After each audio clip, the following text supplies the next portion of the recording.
Existe um lugar que não os homens,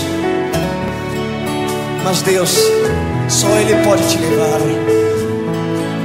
Os sonhos dos homens podem se frustrar, mas o sonho de Deus jamais.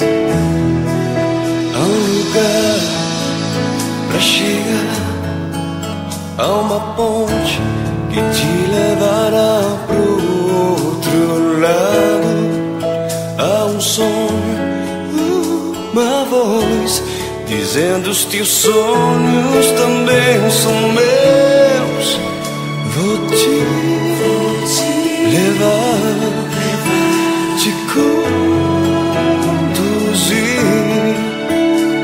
E